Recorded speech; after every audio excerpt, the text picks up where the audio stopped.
Olá pessoas, eu sou Daniele Rodrigues e este é um canal de costura criativa.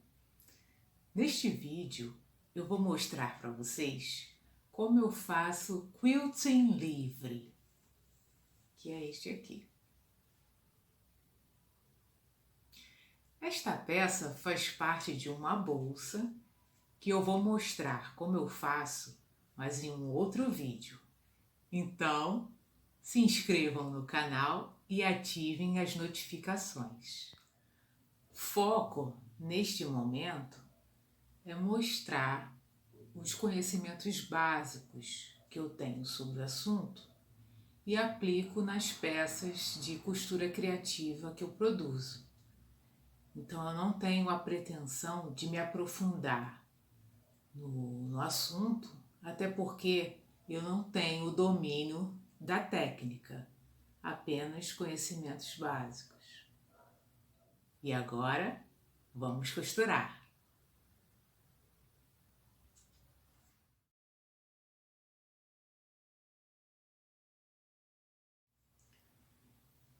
Inicialmente, é interessante esclarecer que o quilt, que é a peça que vai resultar dessa aplicação do quilting, ele tem 3 camadas, que é uma camada de tecido, uma segunda camada intermediária de manta e uma camada de outro tecido que funciona como um forro.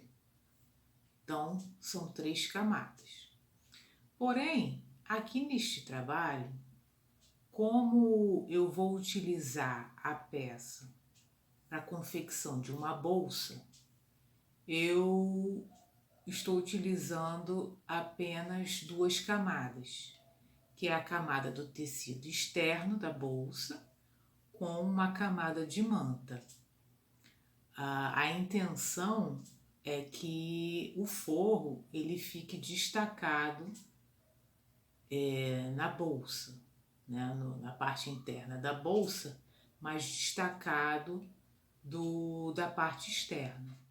Então, neste caso, eu tenho só o tecido principal e a manta acrílica. Eu não tenho o outro tecido de forro, que ele vai ser anexado posteriormente. Eu estou utilizando 2 estampas do tecido tricoline. Eu já fiz a junção das 2 estampas e já passei a ferro sobre a manta acrílica R1, que eu vou utilizar aqui nessa peça. Então, eu já passei a ferro para aderir o tecido à manta. Costumo cortar a manta acrílica um pouco menor que o tecido principal. Neste caso aqui, eu cortei a manta 1 centímetro menor de cada lado. Isso porque eu acredito que facilita na hora da costura de fechamento da peça, porque não ficam várias camadas de manta e tecido, e aí eu acredito que dá um acabamento melhor. Então eu prefiro cortar a manta 1 centímetro, geralmente, menor de cada lado. Sobre a linha de costura, eu gosto muito de usar, tanto no quilting quanto na costura em geral, eu prefiro usar a linha mista de algodão com poliéster. Por quê? Porque a parte do algodão deixa a linha mais resistente ao calor. E o percentual de poliéster ajuda a linha a não encolher tanto quando a peça é molhada. Então, quando a gente vai lavar a peça, depois de pronta, a linha da costura não fica enrugada, não fica encolhida, por causa do poliéster.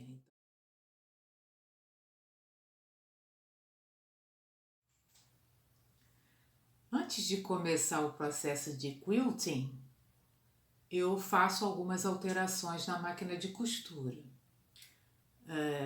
Eu troco o pé calcador, coloco um pé calcador específico de quilting, faço a alteração da pressão do pé calcador e altero também o comprimento do ponto. Então são 3 alterações. O pé calcador é este aqui. Este é específico para a máquina reta industrial, que é a que eu utilizo. Mas é fácil também encontrar esse pé calcador para máquinas domésticas. Eu já fiz a instalação do pé calcador. Agora eu vou fazer a alteração do comprimento do ponto. Eu utilizo geralmente o tamanho de ponto número 3. Mas no caso do quilting livre, eu reduzo esse tamanho e deixo no 1. E a outra alteração que eu faço é na pressão do pé calcador, que é nessa haste aqui. Eu afrouxo essa peça e aí viro a haste no sentido anti-horário.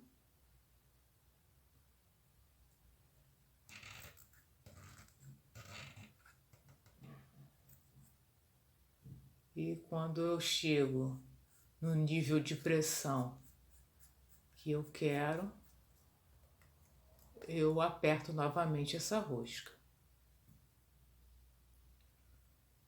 O interessante aqui é que quando a gente abaixe o pé calcador, ele encoste no tecido, mas não impeça a movimentação, a gente poder fazer a costura.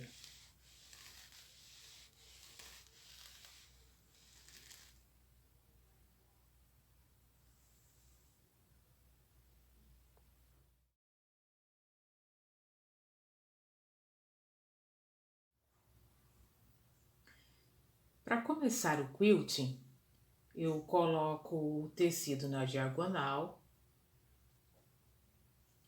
e posiciono uma das pontas do tecido. E aí, antes de abaixarmos o pé calcador, nós devemos puxar as duas pontas de linhas para cima. Então, eu abaixo a agulha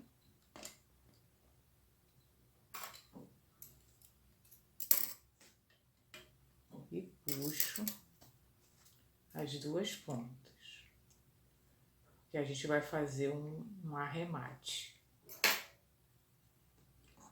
E aí, bem no furo da agulha, onde nós fizemos esse processo, é que a gente vai começar a nossa costura. Então, eu vou abaixar aqui o pé calcador e a gente faz alguns pontinhos no mesmo lugar.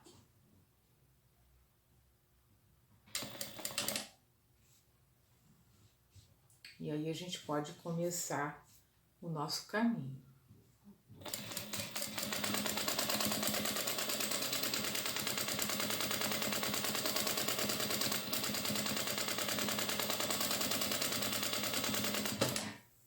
A gente coloca as mãos espalmadas para poder movimentar o tecido. E aí a gente vai regulando a velocidade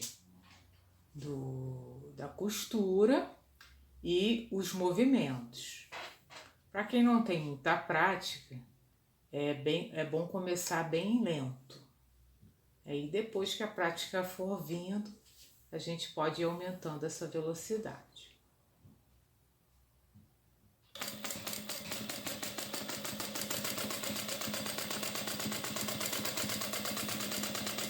Vamos fazendo movimentos circulares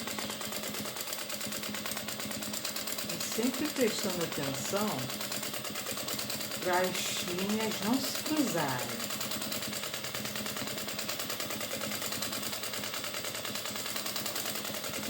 Aí vai fazendo com calma, buscando preencher todos os espaços.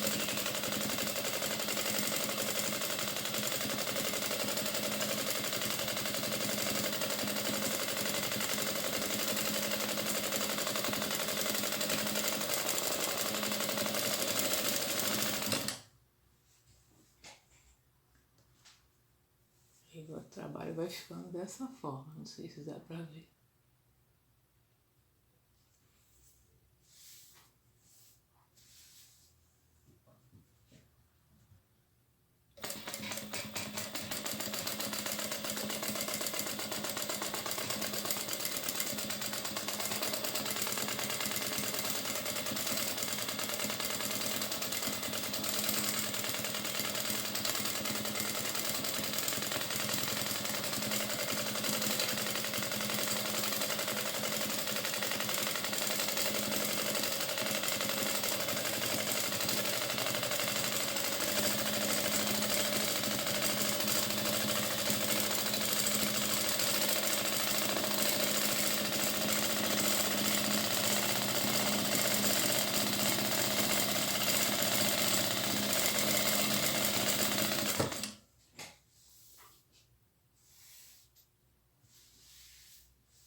Uma coisa importante também é programar a máquina para que a parada de agulha seja sempre embaixo, para você não perder o ponto do seu trabalho.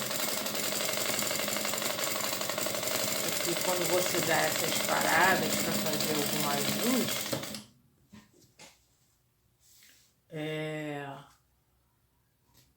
você não perde o ponto onde você está no seu trabalho, né?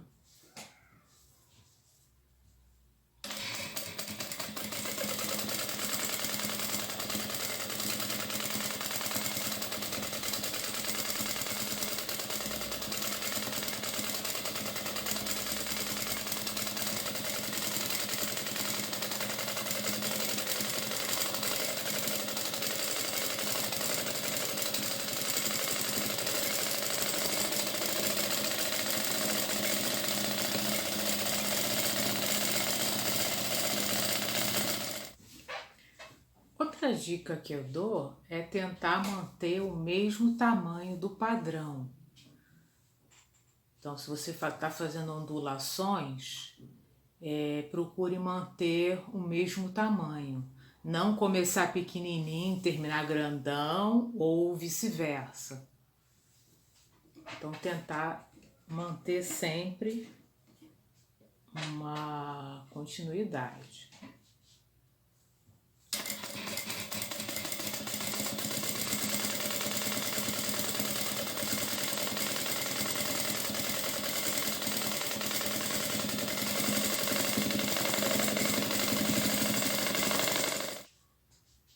Então, eu já fiz o quilting na peça inteira e agora eu vou fazer a finalização com arremate.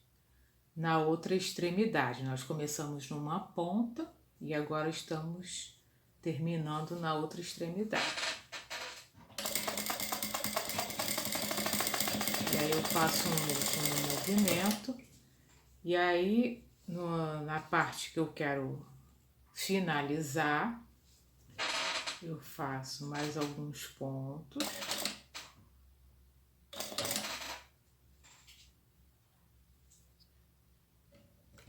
Levanto o pé calcador.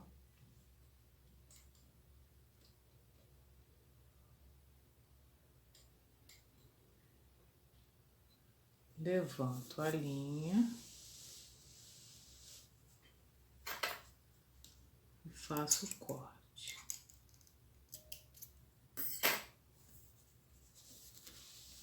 E aí, nós, com essa sobra de linha, nós vamos fazer o arremate nas duas pontas, tanto aqui no final quanto no início.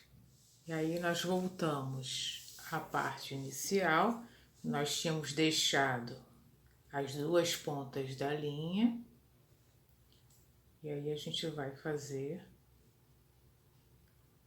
alguns nozinhos.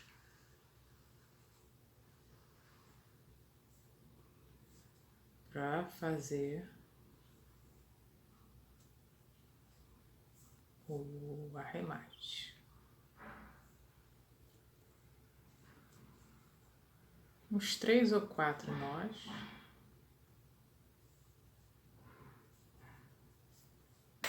E aí a gente corta a linha bem rentinho. E a mesma coisa a gente faz no final. A gente puxa a linha para frente, as duas pontas.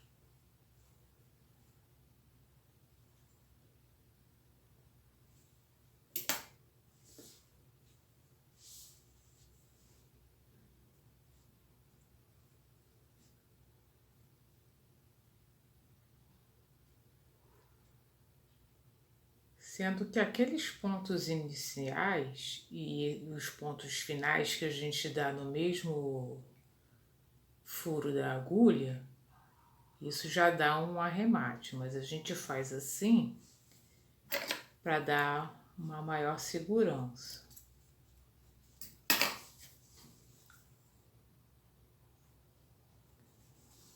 E aí a gente tem o arremate.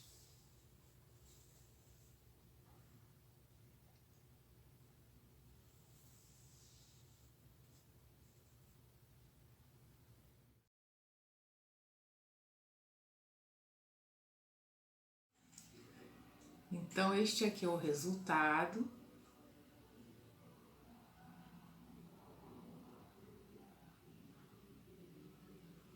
Deixa eu mostrar a parte de trás para vocês.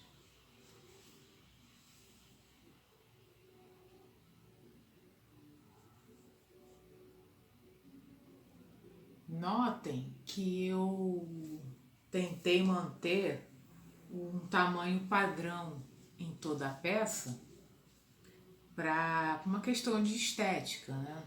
Começar de uma forma e terminar de outra, para ficar de um jeito mais homogêneo, que aí esteticamente fica mais bonito, né? Então tem que ter sempre cuidado para fazer as ondulações e as movimentações mais ou menos no mesmo padrão. E chegamos ao final deste vídeo. Agradeço por assistirem e aguardo vocês nos próximos.